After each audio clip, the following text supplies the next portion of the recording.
We have cross position on the last map in this best of 3. To the bottom right, we have the Protoss player for Team MVP. He is MVP Lure.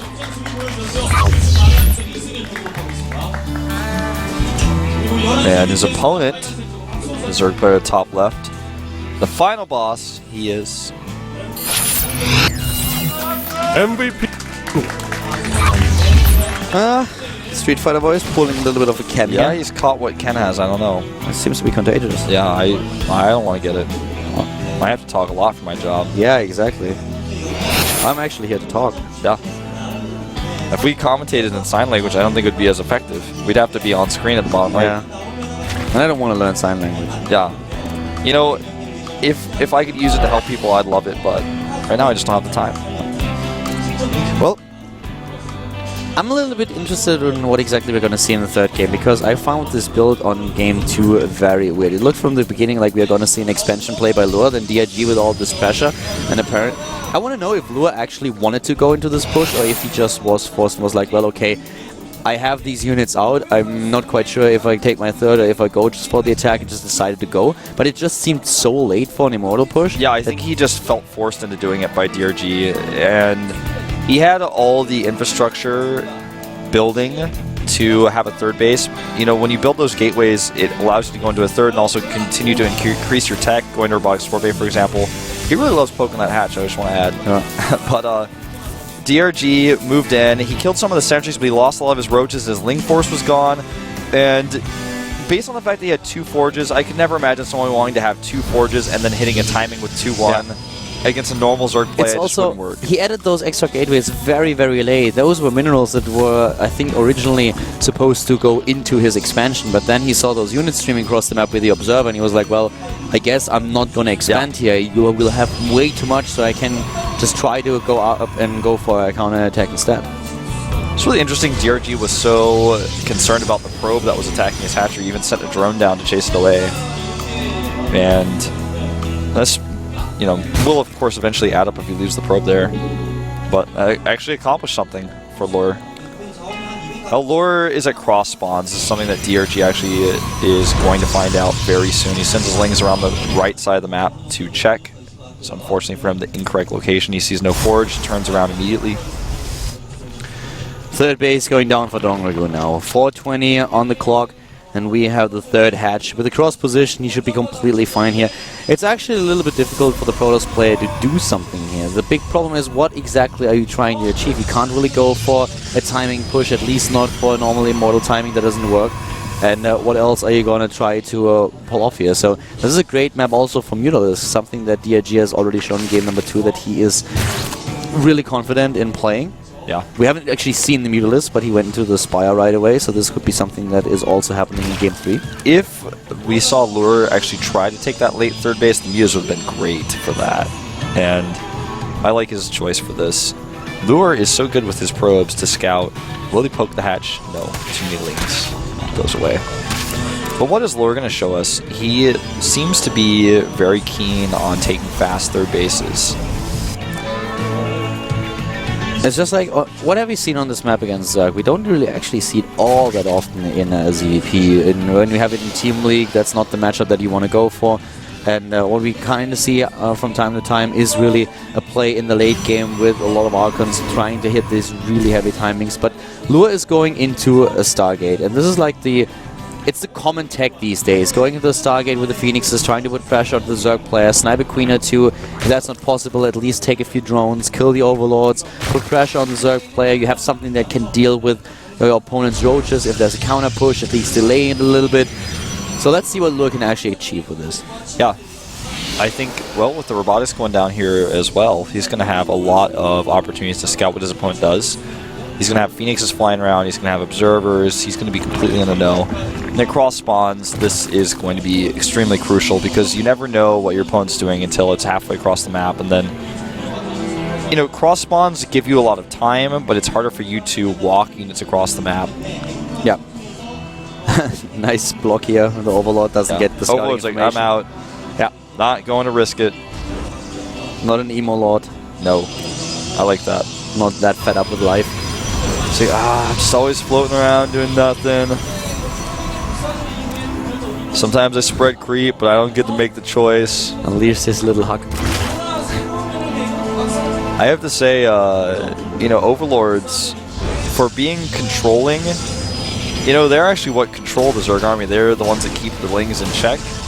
They just don't seem very boss-like, you know? They just kind of fly around. They look pretty lazy. They seem pretty useless.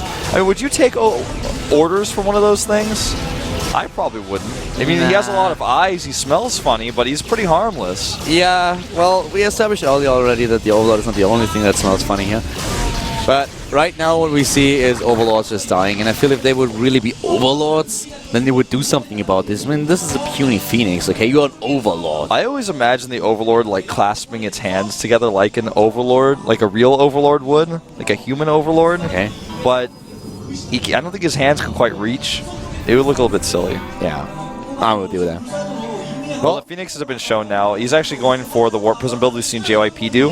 And he needs to warp in a few sentries depending on what exactly he wants to do, but it seems like he doesn't want to block the ramp, he just wants to execute pressure, and that's what he is pulling off here. JYP played this a little bit different. He tried to open up with Phoenixes, and then just made sure that there was no scouting information for the Zerg, went in with the Warp Prism and blocked the ramp, warped in units, but now we have a lot of units at the bottom right for DRG, and he needs to get them to the top left again. He's going to... This is actually really smart. He's making Zealots in the Warp Prism first. He's only going to make sentries if he can get the block off.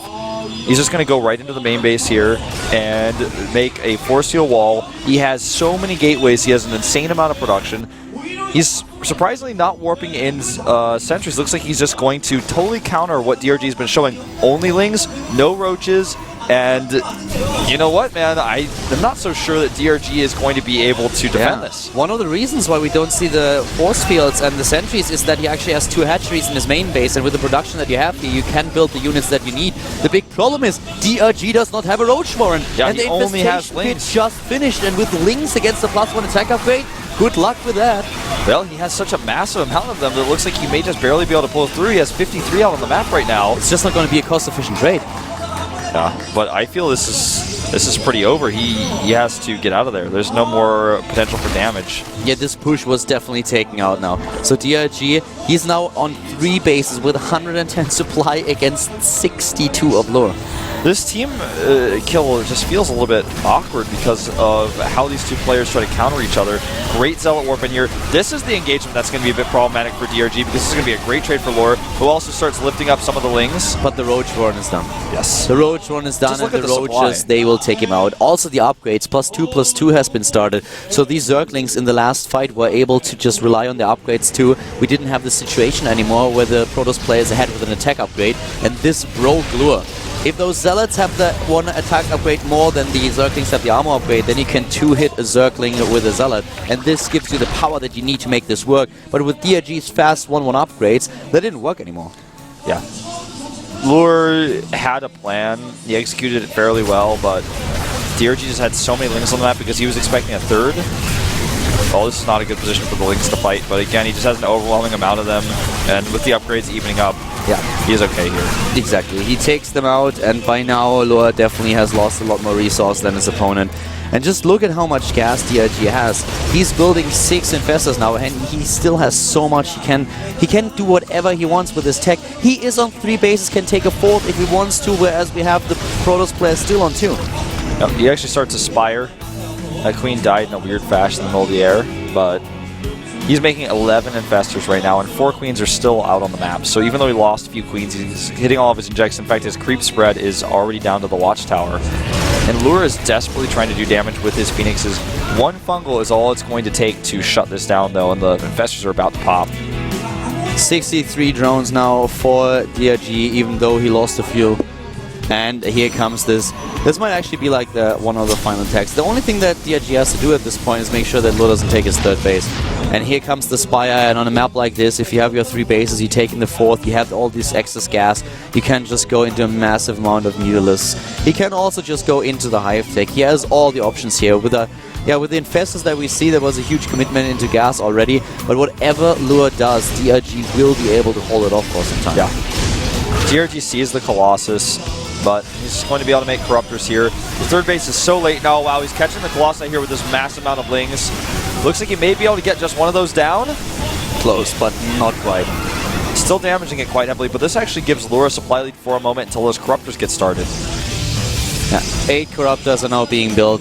I feel actually in this game he could have just gone for a massive amount of Mutalisks. We don't have Blink, we have the Phoenixes, but against the Phoenixes you can still go for this Mutalisk ball. We have a lot more bases and also economy for DRG. He could have definitely tried to pull that off. Even with the Blink upgrade now being started, he would have had the timing. Oh wow, my god, there's the fungal. You know, I would have really liked to see him attack with the Phoenix, or with the Infestors with those Lings together instead of just saying the Lings by themselves. But this is good by Phoenixes, and that means no more map presence really for Lure. 3 hit points left on that one Phoenix. Yeah, one of them survives, but that's the only one. That's a lucky Phoenix. And at this point, I mean, Lure lost so much already. Down 40 supply, down 1 base, the third just now building. No Infestors lost during that engagement. He still has plenty of energy to continue this pressure. This is going to be bad news for Lure, I feel. He does not even have Blink yet. And here come the attacks. He's got the Corruptors in front, dropping those Colossi down. Here come the Infested Terrans as well. Drops them one by one. Colossus number 1 is gone. The second one is also down. The third one being targeted. Here come those Infestors too. And this is it. GG, and DRG is now in Code S again. Such a weird game, you know, DRG blindly making a massive amount of Lings, just assuming that Lure would have a third base. And then Lure was making the Warp Prism attack because he knows DRG likes to skip roaches on this map and go into Infestors. And then he was able to use that massive amount of Lings with Envision of the Warp Prism to shut it down. Definitely a weird game 3 that we saw there. These fast upgrades for DRG definitely helped him to hold this off quite a bit. And Lure banked all his hopes on this push. And the push just didn't work because of the upgrades. If you have the upgrade lead, then yes, then you can maybe even pull it off. But I actually think that even with the upgrade lead, it wouldn't have been possible for him just because we had this sick amount of Zerglings. I mean, everywhere. DRG had the production, he had the lava, but after he lost so much, Lure just didn't really stand a chance anymore. He had to hope for DRG to make a big mistake. That didn't happen. DRG played well and is now back in Code S. And yeah, he definitely deserves to be there. Yeah, I mean, he played well. It was a weird match because of the team kill, and you know, these guys have practiced together so much, but he does come out on top, and we're going to have our final match after a 5-minute break. It's going to be Alive versus Life. Exactly. Make sure that you tune in, get yourself some popcorn, and in 5 minutes we will be live with Life versus Life. See you in a few.